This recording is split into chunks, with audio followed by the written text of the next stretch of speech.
Kanya from iBio Institute, and we are setting up envelopes for the escape room. We are currently on envelope number 2. Please make sure that you have labeled envelope number 2 as well as color-coded it for each of the puzzles that have already been started going in. So we want to make sure that we have this matched up. So we are currently setting up envelope number 2. Everything I have highlighted is what is going in that envelope.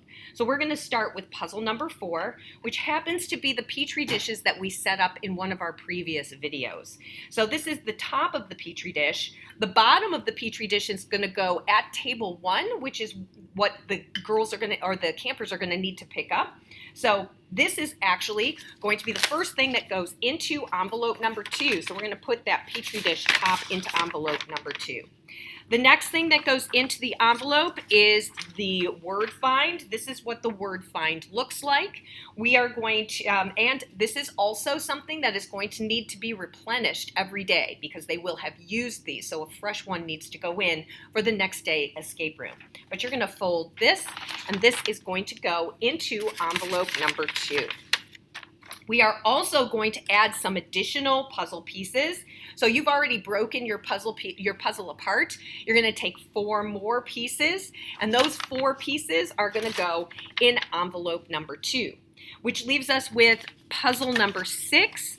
Puzzle number 6 is giving them some directions for the cabbage water, and that is located at table 3, so it tells them where to go. This does not need to be replenished unless they write on it, so you'll have to look at that and decide. But you're going to fold that, and that is going to go in envelope number 2. The last thing that's going to go in envelope number 2 is the lockbox code. This is going to be the code that came out of the cabbage water. So solution 1, solution 2, solution 3, solution 4, solution 5. They're going to be putting their letters in here, and that is going to line up with their code. This is what they're going to bring up to you when they are finished with this particular envelope so that they can get envelope number 3. So lockbox code.